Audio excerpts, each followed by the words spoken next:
दिल्ली से जैसलमेर की फ्लाइट दिल्ली से दुबई की फ्लाइट से ज़्यादा महंगी है। एयरप्लेन टिकट की प्राइसेस अब इतना बड़ा मुद्दा बन गया है कि एमपी राघव चड्ढा ने खुद इसके बारे में बात करी राज्यसभा में। कुछ रूट्स पर पिछले 1.5 साल में टिकट प्राइसेस 40% तक बढ़े। So the question is why are the prices of domestic flights so crazy expensive. Now one obvious thing is कि डिमांड और सप्लाई के बीच एक मिसमैच है। पहला है एयरप्लेन्स। जैसे ये अक्टूबर 2024 का वीडियो है। विमान के लैंडिंग गियर में तकनीकी खराबी आई है। एयर इंडिया के इस विमान में 140 यात्री सवार हैं, जहाँ एक एयर इंडिया फ्लाइट का एक हाइड्रोलिक फेलियर हो गया था। ये है मई 2024 का वीडियो, जहाँ एक दूसरी एयर इंडिया फ्लाइट के इंजन में आग लग गई थी। एंड देन जैन 2025 जहाँ एक और इंजन फेलियर देखने को मिला। तो या तो ये कंपनीज अपनी मेंटेनेंस इंप्रूव करें एयरक्राफ्ट की, या फिर वो उनको रिप्लेस करें। ये साउंड तो इजी करता है पर इतना आसान है नहीं। इंडियन एयरलाइंस के पास अभी 700 प्लेन्स है, पर एयरलाइन मार्केट इतनी बढ़ रही है कि बोइंग के हिसाब से अगले 20 सालों में इंडिया को 2800 प्लेन चाहिए होंगे। पर प्रॉब्लम ये है कि सप्लाई अभी नहीं बढ़ेगी बल्कि 2030 में बढ़ेगी, जिसकी वजह से अभी डिमांड और सप्लाई के बीच बहुत बड़ा गैप है। अब इंडियन एयरलाइंस ने जरूर 1700 प्लेन्स ऑर्डर करे हैं। इनफैक्ट बड़े बड़े मैन्युफैक्चरर्स जैसे बोइंग और एयरबस को ऑर्डर्स तो अच्छे मिल रहे हैं, पर वो इन ऑर्डर्स को कंप्लीट नहीं कर पा रहे क्योंकि उनकी प्रोडक्शन लाइन में डिले है। अभी एक शॉर्टेज चल रही है कई एसेंशियल कंपोनेंट्स की, जैसे इंजन हो या फिर की इलेक्ट्रॉनिक्स। अगर पार्ट अवेलेबल भी है तो कंपनीज के पास स्किल्ड लेबर नहीं है इन चीज को बनाने के लिए। इंजन कंपनी जैसे प्रैट और विटनी और CFM इंटरनेशनल भी अपनी टाइमलाइंस को अचीव नहीं कर पा रहे। जैसे बोइंग की प्रोडक्शन में कई डिलेज है एम्प्लॉय स्ट्राइक और रेगुलेटरी इश्यूज की वजह से।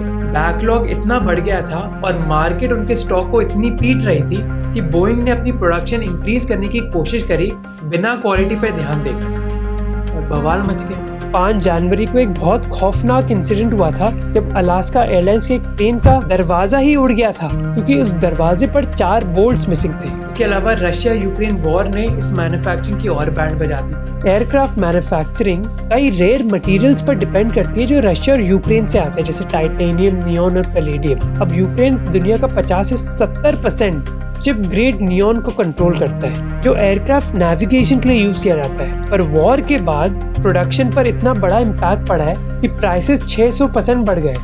दूसरा इशू है कंपटीशन हमारी मार्केट में। पिछले 12 सालों में 3 बड़ी एयरलाइंस किंगफिशर, जेट एयरवेज और गो फर्स्ट बैंकरप्ट हो गई हैं। ये कोई छोटी मोटी एयरलाइंस नहीं थी, बहुत बड़ी एयरलाइंस थी पर बंद हो गई।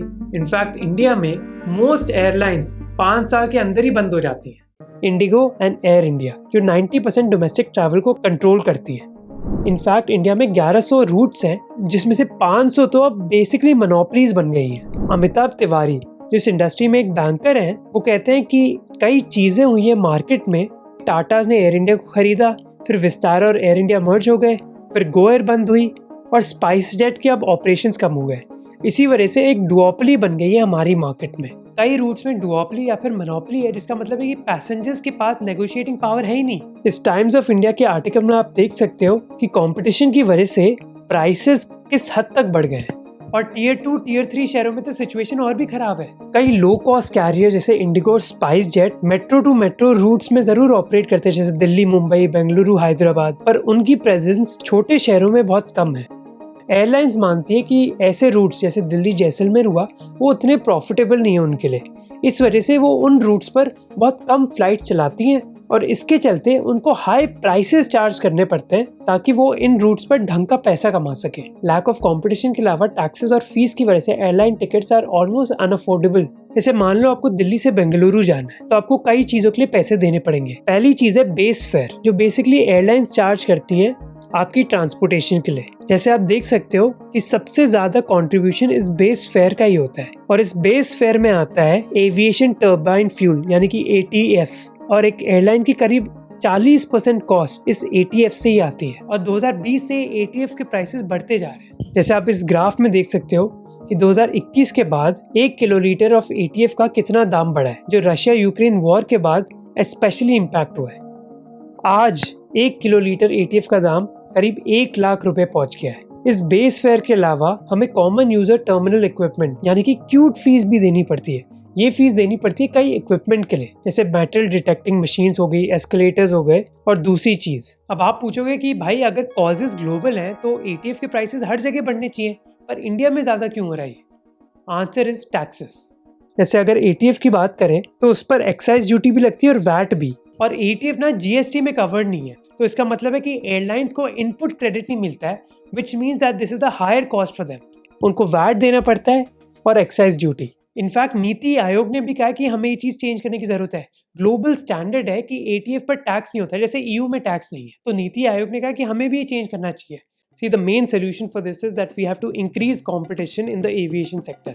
जब तक competition नहीं होगा, the players are not going to change their behavior. और ये competition कम कैसे होगा? We have to make it easier for new companies to enter this sector. Now, of course, कुछ barrier of entry होने चाहिए because it's a big thing. It's कोई safety issue भी हो सकता है, इसलिए कुछ barriers हो सकते हैं. But other compliance and administrative thing we need to reduce, नहीं तो नए लोग आएंगे ही नहीं सेक्टर में। एक फ्लाइंग परमिट यानी कि एयर ऑपरेटर सर्टिफिकेट लेने के लिए एयरलाइंस को बहुत बड़ी कैपिटल इन्वेस्टमेंट करनी पड़ती है। अगर आप लिस्ट ऑफ लॉज और रजिस्ट्रेशंस भी देखोगे ना तो वो लिस्ट बहुत लंबी है। अब मैं ये नहीं कह रहा कि इन सबको हटाओ, but I am sure there can be an 80-20 approach जहां हम सेफ्टी को भी प्रायोरिटाइज कर सकते हैं और कंज्यूमर वेलफेयर को भी।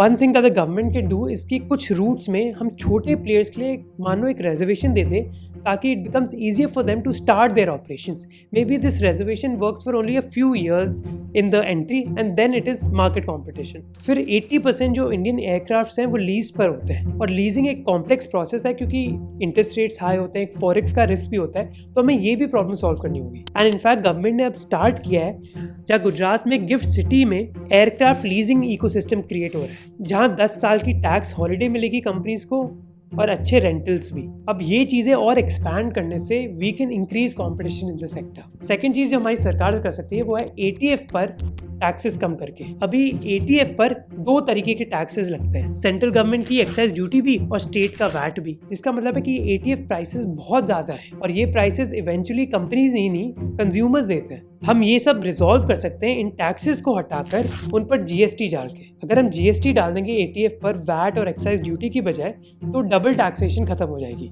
अब सवाल है कि ये हो क्यों नहीं रहा? ये हो इसलिए नहीं रहा क्योंकि एटीएफ एक स्टेट सब्जेक्ट है और जीएसटी इंट्रोड्यूस करने के लिए स्टेट और सेंट्रल गवर्नमेंट की कोऑर्डिनेशन चाहिए होती है। And like these things are a messy thing, इतना करना आसान नहीं है। But I do think that the central government, because specially BJP government के अंदर अब कितनी सारी स्टेट गवर्नमेंट्स हैं, if they want this can happen. So hopefully we try to solve this together. नहीं तो दिल्ली से जैसलमेर जाने की बजाय लोग दिल्ली से दुबई ही जाएंगे।